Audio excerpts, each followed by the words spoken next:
भारत की अपनी पारंपरिक चिकित्साओं को जागृत करना है और उनके प्रति लोगों को अवेयर करना है। 70% से अधिक मेडिकल इक्विपमेंट्स और दवाइयों को बाहर से लाने को रोकना है। हॉस्पिटल पर पड़ने वाले ओपीडी के दबाव को हमें कम करना है। इस सबका एक सरल तरीका है, बहुत सरल तरीका मैं आपको शेयर करूंगा, जिससे भारत का अपना मुद्रा भंडार एक बहुत यूनिक तरह से बढ़ सकता है। विदेशों पर हमारी निर्भरता उसी तरह से कम हो जाएगी जैसे हमने इलेक्ट्रिक वाहन पर, पेट्रोल से इलेक्ट्रिक वाहन पर शिफ्ट हो गए। पिछले एपिसोड्स के अंदर हमने जाना था भगवान शिव द्वारा प्रदत्त 3 आरोग्य कला कौशल के बारे में, जिसमें हमने बात की थी आयुर्वेद विद्या की, योग अर्धनारीश्वर विद्या की और योग विद्या की। अभी हम बात कर रहे हैं कि भारत की स्वास्थ्य व्यवस्था, उसकी हकीकत क्या है और चुनौती क्या है। और मुझे इसलिए इसको कहने के लिए समय आया, सारी दुनिया इस समय पर एक आर्थिक तंगी से डिफरेंट प्रकार से जूझ रही है। पेट्रोल का संकट बहुत अधिक है। जब पेट्रोल गड़बड़ होगा तो महंगाई आएंगी। इसलिए मैं आज आपको चुनौतियां भी बताऊंगा और समाधान भी इसका दूंगा। कैसे समाधान है वो दूंगा और आपसे एक अपेक्षा भी करूंगा। तो ये जो अपना वर्तमान जो सिनेरियो आप देख रहे हैं, माननीय प्रधानमंत्री ने भी सारे देश को आग्रह किया कि पेट्रोल को बचाओ, क्योंकि पेट्रोल बाहर से खरीदनी पड़ती है, महंगी पेट्रोल हमको मिल रही है। उन्होंने कहा सोने को कम परचेज करो। सोना चांदी क्यों? ये हमें बाहर से परचेज करना पड़ता है, इसके लिए हमें पैसा देना पड़ता है डॉलर में, और डॉलर का रेट महंगा होता चला जा रहा है। उन्होंने विदेशी यात्राओं के लिए भी मना किया। सबका केवल एक ही कारण था और वो था भारत का अपना मुद्रा भंडार कम नहीं होना चाहिए। जब भी अगर ऐसे काम करेंगे तो इससे रुपया हमारा कमजोर होगा। विदेशों से जब भी कोई चीज हम परचेज करेंगे तो उसे हमें डॉलर में करनी पड़ेगी। जब ये सारा सिनेरियो चल रहा हो तब उन्होंने एक बात और बोली, आत्मनिर्भर भारत बनाना है। और उन्होंने कहा आपदा को अवसर में बदलो, लोकल का वोकल बनो। लोकल का वोकल बनो। ये वक्त है भारत के ज्ञान और विज्ञान पर उसको, उसके चमत्कार को दिखाने का। ये वक्त है। इसलिए आपका और हमारा सबका यह धर्म बनता है कि हम कैसे इस चुनौती का सामना, न केवल चुनौती का सामना करें बल्कि इस समस्या के अंदर नए नए समाधान को निकाल कर लाएं। तो आज मैं इस सब के लिए पहले आपको चित्र दिखाऊंगा और बताऊंगा कैसे भारत का स्वास्थ्य बजट 70% से भी अधिक कम किया जा सकता है। इसके मैं आपको यहां आंकड़े और बाकी चीजें भी दूंगा। ध्यान रखना। एक जरा सिनेरियो देख लेते हैं कि आखिर होता कैसा है। जो वर्तमान पैसा हमारा भारत का है वो विदेश में जाता कैसे, स्वास्थ्य के एरिया में कहां जाता है और उसे कैसे बचाया जा सकता है, इन सब चीजों को हम थोड़ा डिटेल में देख लेते हैं। पहले बात करते हैं कि भारत की टोटल जनसंख्या कितनी है। तो दुनिया का सबसे अधिक जनसंख्या वाला देश भारत है। सबसे अधिक, यानी 147 करोड़ 147 करोड़ लोग भारत में इस समय पर हैं। गर्व की बात भी है, हमारा देश इतना धनी है, इतना बहुत बढ़िया है, इतने लोगों से, मतलब ज्ञानी लोगों से भरा हुआ है। लेकिन समस्या का कारण भी बनती है, ये भी जरा देख लेना। अभी हमारी जनसंख्या रहती कहां है उसका आंकड़ा भी अगर देखें तो 62.4 जनसंख्या अभी हमारी रूरल एरिया में यानी गांव में रहती है, और 37.6% जनसंख्या ये शहरी एरिया में आ गई, क्योंकि बड़ा पलायन भी हो गया। पहले यही जनसंख्या 25% से भी कम शहरों में रहती थी, पर शहरों की तरफ जब उद्योग जगत आया, पलायन हुआ, तो ये जनसंख्या बढ़ गई। पर अभी भी बहुत बड़ी तादाद में जनसंख्या, आधी से अधिक जनसंख्या गांव के अंदर रहती है। गांव के अंदर रहती है, ये उसमें दिखाई दे रहा है कि कितना रहता है। और उसमें बीमारी का जो प्रतिशत है वो भी यहां पर दिया हुआ है, किस प्रकार से बीमारियां हैं ये रहती है। अभी साथ ही मैं बात कर रहा हूं कि भारत का जो स्वास्थ्य बजट है वो कितना है, टोटल स्वास्थ्य बजट, हेल्थ बजट कितना है। तो इस समय भारत का जो स्वास्थ्य बजट है, जो आयात वाला बजट है, 1,06,530 करोड़ रुपए। ये 26-27 की बात कर रहा हूं। 1,06,000 करोड़ रुपए ये भारत का स्वास्थ्य बजट है। ये स्वास्थ्य बजट भी पूरा ध्यान रखना, स्वास्थ्य बजट मतलब केवल हेल्थ मंत्रालय, स्वास्थ्य मंत्रालय, जिसके बारे में बताता है उसकी बात कर रहा हूं। इसके दाएं बाएं भी खर्चे हैं, वो इससे लगभग और इतने ही हैं, पर सरकार इतना खर्च करती है। अपना बजट सरकार ने बनाया है, ये इतना 1,06,000 करोड़ की बात कर रहा हूं मैं, ये इतना बजट है। और विदेशों से ध्यान रखना, ये बात बहुत महत्व की है। मैं अपने सभी देश के डॉक्टर्स को भी और बाकी सारे प्रबुद्ध लोगों को भी निवेदन करूंगा, ये जरूर देखने की आवश्यकता है आपको।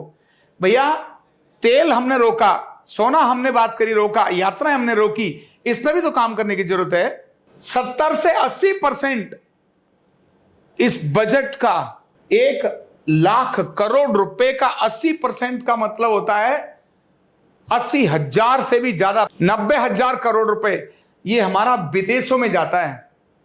ये तो इतना दिखाया है, इससे डबल जाता है, क्योंकि अभी बहुत सारी चीजें और भी आएंगी जो इस हेल्थ बजट में नहीं आती, और जाता डॉलर में ही जाता है।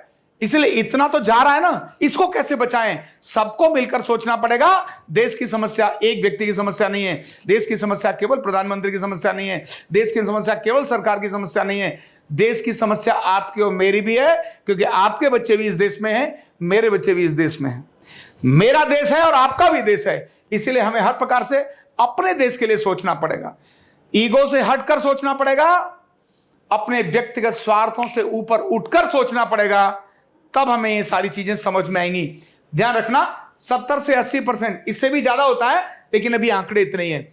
अब बात मैं कर रहा हूं किस प्रकार से ये बजट खर्च कहां होता है और कैसे होता है। तो मैंने आंकड़े यहां निकाले, ग्रामीण और शहरी दोनों एरिया के अंदर मैंने निकाला कि ग्रामीण के अंदर इसमें कितना होता है और शहर में कितना होता है। हॉस्पिटल्स देखे, ग्रामीण के अंदर गांव में लगभग 30,000 के करीब हॉस्पिटल हैं गांव के अंदर, और शहर के अंदर थोड़ा इससे कम है, थोड़ा कम है। पर जितने भी हॉस्पिटल हैं ये पूरे समाज के लिए सफिशिएंट नहीं है। सफिशिएंट ना होने के कारण और कॉमन बीमारियां अधिक होने के कारण हॉस्पिटल पर इतना ज्यादा वजन होता है कि वो लाइन पे लगे रहते हैं। 100 से 150 करोड़ सारी जनसंख्या इतनी है, इतना वर्ष भर के अंदर ओपीडी में विजिट हो जाती है। एक ओपीडी के अंदर, मतलब ओपीडी सारे देश की, उसमें इतनी विजिट हो जाती है। जनसंख्या भी इतनी है, एक व्यक्ति 4 बार 6 बार जाता भी होगा, तो भी 150 करोड़ संख्या हॉस्पिटल विजिट करती है। हॉस्पिटल इतने नहीं है, इसीलिए हॉस्पिटल पर दबाव बहुत अधिक है। सरकारी और प्राइवेट दोनों हॉस्पिटल के अंदर आप जाके देखते हैं लाइन लगी रहती है। सॉल्यूशन की तरफ जाएंगे। और इतना ही नहीं, medical college, district hospitals, AIIMS, ये बहुत सारी हमारी व्यवस्थाएं हमारी सरकार ने बनाई हैं। अभी इन सब पर ये जो यहां देखेंगे, आईसीयू सेटअप करने के लिए, हॉस्पिटल में चीजों को बनाने के लिए, दवाइयों को बनाने के लिए बाहर से बहुत सारे मशीन्स और इक्विपमेंट्स हमें खरीदने पड़ते हैं, जिस पर पैसा हमारा भारत का विदेश में जाता है। इससे हटकर भी कुछ छुपे हुए खर्चे हैं जो मैंने बताया ना इस बजट से, क्यों, जो भारत के स्वास्थ्य बजट में नहीं आता। और वो क्या है, आम आदमी की जेब से जो निकलता है खर्चा, वो बहुत मोटा निकलता है। वो किसी नहीं निकलता है, महंगी जांचें हैं, एमआरआई है, स्कैन है, एक्सरे है ना, डायग्नोस्टिक सारे इक्विपमेंट्स हैं, ये भारत सरकार के स्वास्थ्य बजट में नहीं आते। सरकार अपने हॉस्पिटल्स के लिए यूज करती है, पर प्राइवेट भी तो बहुत बड़ी तादाद में है ना। ये सभी मशीनें भारत में नहीं बनती, विदेश से लेकर आनी पड़ती हैं। जब तकलीफ एक्सट्रीम लेवल पर जाती है तब वहां जाना ही पड़ता है, डॉक्टर रिकमेंड करता है, आपको कराना ही पड़ता है। और इसी तरह से महंगी जांचों के अलावा बाहर की दवाइयां, जब स्टॉक खत्म हो जाता है किसी हॉस्पिटल का, तो बाहर के मेडिकल स्टोर, ये जितने भी मेडिकल स्टोर हैं, ये सभी भारत के स्वास्थ्य बजट में नहीं आते। ये जितनी भी प्राइवेट चलने वाली एम्बुलेंस वैन है, ये भारत के स्वास्थ्य बजट में 1,00,000 करोड़ के अंदर नहीं आती हैं। ट्रांसपोर्ट, बहुत सारे ट्रांसपोर्ट के वाहन देखेंगे जगह जगह पर, आवश्यकता इसलिए है। एयर एम्बुलेंस भी हैं, ये सब भारत के स्वास्थ्य बजट में नहीं आती हैं। और इसी तरह से रिकवरी और पुनर्वास, हॉस्पिटल से छुट्टी होने के बाद फिजियोथेरेपी है, रिहेबिलिटेशन है, या घर पे बना दिया आईसीयू, ये सब भी भारत के स्वास्थ्य बजट में नहीं आते हैं। इसलिए स्वास्थ्य बजट केवल 1,00,000 करोड़ नहीं, इससे बहुत ज्यादा है। भाई, भारत जिसके पास अपनी इतनी सारी चिकित्सा पद्धतियां हों, भारत जो दुनिया में सबसे पहला चिकित्सा को शुरू करने वाला देश हो, जिसने 3 आरोग्य की चिकित्साएं भारत में दी हों, योग विद्या अपने आप में बढ़िया है। योग सारी दुनिया योग कर रही है। देखो ना, एक बार प्रधानमंत्री मोदी जी ने कहा सारा दुनिया ने एक साथ योग दिवस मनाया और किस प्रकार से सफलता मिल रही है, कर्म के अंदर कुशलता मिल रही है, योग से आनंद मिल रहा है ना। ये भारत का ही है। अर्धनारीश्वर विद्या भी भारत की है और आयुर्वेद विद्या भी भारत की है। कहां पर हमें काम करना है ये सोचने की आवश्यकता है। हमारे लिए हॉस्पिटल्स बहुत जरूरी है, हमारे लिए इमरजेंसी बहुत जरूरी है, लेकिन हर एक इमरजेंसी नहीं होनी चाहिए। आपके अपने घर में भी आजकल सारे पढ़े लिखे लोग, खासकर मेडिकल डॉक्टर्स भी अपने बच्चे को तुरंत दवाई नहीं देते। कहते नहीं बेटा, सिर पे पट्टी रखो, पानी पिलाओ, खीरा लगाओ, ये करो वो करो।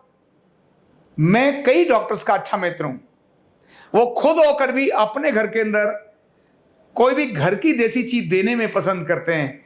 जुकाम हो गया, सर्दी हो गई, तो वो कह देंगे बेटा स्टीम ले लो, एंटीबायोटिक्स मत लो, ठीक नहीं है। खुद हमारे मेडिकल मित्र डॉक्टर्स इस बात को रिकमेंड करते हैं। इसलिए प्रबुद्ध जनों को इस बात को ध्यान करने की आवश्यकता है कि इस हॉस्पिटल पर पड़ने वाले वजन को भैया कम करना पड़ेगा। जब आप हॉस्पिटल पे वजन डालोगे तो सरकार की मजबूरी होगी विदेश से मशीनें खरीदना, विदेश से दवाओं खरीदना। तो सरकार की स्थिति को देखो और कहां पर आओ। ये अर्धनारीश्वर चिकित्सा, योग विद्या, अर्धनारीश्वर विद्या, ये दोनों दवा रहित विद्याएं हैं। इनमें कोई मेडिसिन नहीं, कोई टूल्स नहीं, और मोर देन 80% हेल्थ कंडीशन को रिवर्स करने की ताकत रखती हैं। More than health condition 80%। AIIMS में कितने सारे रिसर्च हुए, मैं जानता हूं ऐसे कई डॉक्टर्स को जिन्होंने रिसर्च करने के बाद हार्ट डिजीज को रिवर्स कर दिया। मैं जानता हूं ऐसे अनेक सारे केसेस को जिन्होंने अस्थमा को रिवर्स कर दिया। मैं जानता हूं ऐसे बहुत सारे पेशेंट्स को जिन्होंने डाइजेस्टिव डिसऑर्डर्स को रिवर्स कर दिया। कह दिया नहीं, जाओ योग करो, जाओ नेचुरोपैथी लो। मेरे पास कितने सारे डॉक्टर्स पेशेंट्स को रिकमेंड करते हैं, लेकिन कितने, 200-500 ना। जहां 1 लाख करोड़ की बात कर रहे हो हेल्थ बजट की, तब ये कुछ भी नहीं है। तो सारे देश ने इस बात को सोचना पड़ेगा और कैसे करना पड़ेगा। विदेशी चीजों का जो स्वास्थ्य पर पड़ने वाला जो आर्थिक दबाव, उसको कम करना पड़ेगा। विदेशी मशीनों के परचेज को कम करना पड़ेगा हमारे को। इसके लिए 94,000 करोड़ बजट हमारा बचेगा। एक कॉमन मैन की जेब पर जो 39% का एक्स्ट्रा बर्डन था वो कम हो जाएगा। भाई विदेशी नहीं, स्वदेशी मुद्रा भंडार ऐसे करके बढ़ जाएगा। ये मैंने आपको खर्चे की बात करी है और यहीं पर आपको बात कर रहा हूं कि किस प्रकार से आगे चीजें होंगी। ये अर्धनारीश्वर चिकित्सा, इसमें कोई दवाई नहीं, कोई मशीन नहीं, कोई इसका साइड इफेक्ट नहीं, कभी भी और कोई सीख सकता है, इसको सीखने में कोई दिक्कत नहीं। इसके लिए हमें 4 मेजर काम करने पड़ेंगे। 4 मेजर काम करने पड़ेंगे। पहला होगा आयुष्मान आरोग्य मंदिर, यानी उनका निर्माण, लोकल एरिया पर एकल आरोग्य केंद्र इस प्रकार के बनाना। और क्योंकि आयुष्मान आरोग्य मंदिरों के एकीकरण से, मिलाने से, स्टार्ट करने से लोकल लोगों को लाभ होगा। दूसरा होगा व्यापक प्रशिक्षण और कौशल विकास, स्किल डेवलपमेंट, हुनर, कैसे एक व्यक्ति दूसरे व्यक्ति की बॉडी को बैलेंस कर सकता है, ये इस प्रकार का होगा एक कौशल विकास। तीसरा होगा जन जागरूकता अभियान, सोशल मीडिया के माध्यम से, अनेक माध्यमों से लोगों को जागरूक करने की आवश्यकता है कि ये भैया अर्धनारीश्वर चिकित्सा है, ये अर्धनारीश्वर विद्या है, ये कोई बिना दवा, बिना मशीन, बिना साइड इफेक्ट के, बिना किसी नुकसान के आपके रोगों को रिवर्स करने की ताकत रखती है, आपके शरीर को बैलेंस रखती है। और फिर चौथा होगा कॉर्पोरेट, ऐसी बड़ी जगहों पर जहां कंपनियां हैं, जो इस प्रकार के लोग बहुत बड़े सेटअप पर रहते हैं, ऑफिस में काम करते हैं, उनके अंदर बड़े बड़े कैंप, जिससे उनकी गर्दन कंधे ठीक किए जा सके और उन्हें बीमारी से मुक्त किया जा सके, जिससे उनकी प्रोडक्टिविटी और इफेक्टिवनेस दोनों वहां बढ़ जाए, कॉस्ट उनकी कटिंग हो जाए। हमारे अकेले यूट्यूब पर को देखने के बाद हजारों लोग ठीक होते हैं। यह केवल कहने की और गप मारने की बात नहीं। यूट्यूब चैनल में देखेंगे लाखों लोगों को आपको वहां के रिव्यू मिलेंगे। ये केवल ऐसी कहने वाली बात नहीं, कि एक बंदा आया, दिमाग खराब हुआ और कह दिया। 25 वर्ष का मेरा अनुभव इस बात को कहता है। राष्ट्रपति भवन में मैं चिकित्सक रहा 5 साल, उससे पहले प्रोमिनेंट लोग, हाईकोर्ट में भी रहा।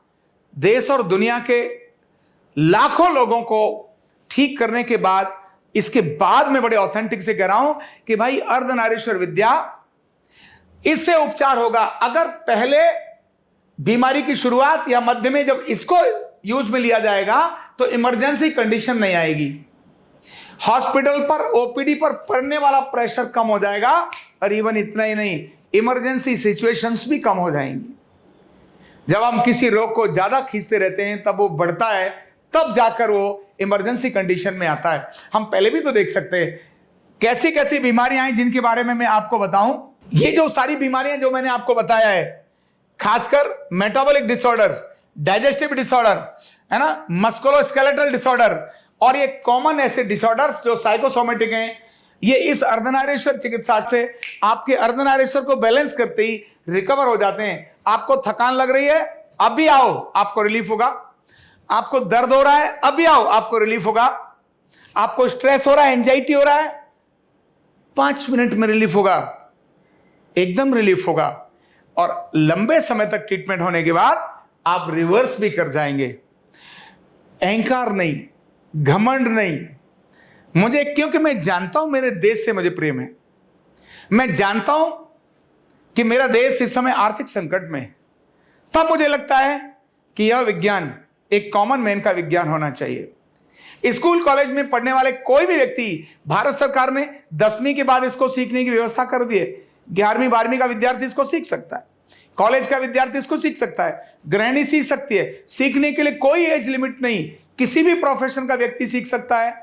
शॉर्ट टर्म कोर्स भी है, 3 महीने का, 4 महीने का, और 5 साल की इसकी डिग्री भी है, यूनिवर्सिटी से डिग्री है। ये केवल रामगोपाल की ऐसी ऐसी सी बातों का नहीं है, ये देश की चीज है, रामगोपाल की चीज नहीं, भगवान शिव के द्वारा प्रदत्त अर्धनारीश्वर विद्या है। तो ये देश के इस संकट को अगर हमें उबारना है तो हर गांव के अंदर एक व्यक्ति इसको सीखे, एक परिवार आत्मनिर्भर होगा, और गांव की मोर देन 70% प्रॉब्लम्स को, हेल्थ कंडीशन को गांव में ही वो रिवर्स कर लेगा। शहर के अंदर भी इस प्रकार की आवश्यकता है। जब शुरुआत में ही घुटना दर्द, एक घुटना या दर्द वही ठीक हो गया तो दूसरे पर नौबत नहीं आएगी, रिप्लेसमेंट की बारी नहीं आएगी। तो भारत को, सरकार को और हॉस्पिटल्स को बाहर से अनावश्यक उपकरण नहीं खरीदने पड़ेंगे। ये बात बिजनेस की नहीं, ये बात व्यापार की नहीं, ये बात अहंकार की नहीं, ये बात केवल और केवल देश की है, देश की है। हर व्यक्ति ने उतनी रोटी खानी है, उम्र बढ़ते हुए और रोटी कम हो जाती है। कितना, केवल अपना देश अगर ठीक है, एक से एक महंगाई बढ़ती चली जा रही है। पेट्रोल इतना था, अब इतना हो गया, इतना हो गया, ट्रांसपोर्टेशन महंगा होगा, आम आदमी क्या करेगा? इसलिए स्वास्थ्य बजट पर, क्योंकि ये हमारे कंट्रोल में, हम कर सकते हैं, एक साथ 1 लाख लोगों का प्रशिक्षण कर सकते हैं। 6.5 लाख गांव देश में है, हम 1 साल में 6.5 लाख लोगों की ट्रेनिंग दे सकते हैं, इतनी ताकत हमारे अंदर है। तो ये 1 लाख लोगों की ट्रेनिंग, 6 लाख लोगों की ट्रेनिंग जब होगी, तब जगह जगह जाकर इस प्रकार की प्रॉब्लम्स को रिवर्स करने वाले, हमें बीमारी का काम ही नहीं करना, हमें इलाज ही नहीं करना, हमें केवल बॉडी को बैलेंस करना है, केवल बॉडी को बैलेंस करना है, बीमारी का इलाज ही नहीं करना। बीमारी तो कुछ है ही नहीं। डिसबैलेंस क्रिएट ईच डिस, और chronic disbalance create order this. Disbalance disease लाता है, और chronic disbalance of Ardhanarishvara disorder लाता है। Metabolic disorder, hormonal disorder, skeletal disorder, ढेर सारे डिसऑर्डर्स। हमें केवल डिसबैलेंस को बैलेंस करना है, व्हील बैलेंस को बैलेंस करना है। कार के व्हील बैलेंस को बैलेंस करके कार का एवरेज भी ठीक हो जाएगा, डिवाइडर से भी नहीं टकराएगी, कार के पहिए भी नहीं खाएंगे, और ड्राइवर का हाथ भी नहीं थकेगा। हमें केवल अर्धनारीश्वर विद्या, जहां कोई मशीन नहीं, कोई साइड इफेक्ट नहीं, ये केवल बैलेंस का काम करेगी। इसलिए आपके अपने घर में भी कोई भी व्यक्ति आरोग्य पीठ में आके फोन करके सीखने की बात कर सकता है। आरोग्य पीठ इसको ऑनलाइन ट्रेनिंग देता है। भारत सरकार से, कौशल विकास मंत्रालय से अप्रूव्ड कोर्सेज हैं जिनको आरोग्य पीठ कहता है सीखो। यूनिवर्सिटी से भी अप्रूव्ड कोर्स हैं जिनको आप सीखो। कोई कठिनाई नहीं, कोई इसका साइड इफेक्ट नहीं, कोई इससे नुकसान नहीं। इनिशियली अपने घर और आसपास की चीजों को कंट्रोल कर लो। जब बहुत एडवांस कंडीशन में आए, लगे आपको इमरजेंसी है, हॉस्पिटल की सेवा लो। हॉस्पिटल पे वजन भी कम होगा, प्रेशर भी कम होगा, और सीखना भी इसका सलसा है। कम खर्चे में व्यक्ति इसको सीख जाता है, इसलिए इजीली सीख सकता है। जितना खर्चा आपको मेडिकल टेस्ट में हो जाता है, एक मोबाइल को परचेज में हो जाता है, इतने में सीख करके आप अपने घर की मोर देन 80% प्रॉब्लम्स को रिवर्स कर सकते हो। तो आओ आप और हम मिलकर अपने प्यारे देश को इस आर्थिक संकट से बचाएं। स्वास्थ्य जगत के अंदर भगवान शिव द्वारा दी हुई ये दूसरी विद्या, अर्धनारीश्वर विद्या को अपने घर में अपने बच्चों को, अपने परिवार के किसी भी सदस्य को सिखाएं, और अपने घर की प्रॉब्लम्स को ही नहीं, अपने आसपास की प्रॉब्लम्स को भी ठीक करें। घुटने दर्द, कमर दर्द, कंधा दर्द, gas, acidity, migraine, sugar, blood pressure, ये सभी डिसबैलेंस के कारण आते हैं। आप केवल इनको बैलेंस करिए, एंजाइटी भी खत्म होगी, स्ट्रेस भी खत्म होगा, डिप्रेशन भी खत्म होगा। भारत के राष्ट्रपति भवन से लेकर अनेक सारे राजनेता, अनेक सारे ब्यूरोक्रेट्स, अनेक सारे कॉमन मैन आज इस चिकित्सा का लाभ लेते हैं, और जिसके कारण हमारा यह विश्वास बनता है, और तभी बड़े गर्व से हम कह रहे हैं एक कॉमन मैन भी सीखकर एक अच्छा लाभ दे सकता है। आओ आप और हम मिलकर अपने प्रिय देश को इस आर्थिक संकट से बचाएं, और दुनिया की जबरदस्त पहली शक्ति, बहुत पहली शक्ति, पहली आर्थिक ताकत हम और आप मिलकर बचा सकते हैं। आखिर की बात बताता हूं, स्वस्थ मन में ही ध्यान रखना, स्वस्थ शरीर में ही स्वस्थ मन निवास करता है। गर्दन दर्द हो रही है तो आपकी कैपेसिटी कम हो जाएगी, कंधा दर्द हो रहा है आपकी कैपेसिटी कम हो जाएगी। ये अर्धनारीश्वर चिकित्सा आपके गर्दन कंधा दर्द को, एंजाइटी को ऐसे ठीक करती है। सीख कर देखो, लर्न करो, और अपने देश के लिए आप और हम सब मिलकर काम करें। इसीलिए आरोग्य पीठ को संपर्क करो, अपने साथ मिलकर खड़े हो जाओ। हम और आप सब मिलकर अपने देश को मजबूत बनाएंगे और देश की, दुनिया की पहली आर्थिक शक्ति के रूप में खड़ा करेंगे। बहुत बहुत धन्यवाद।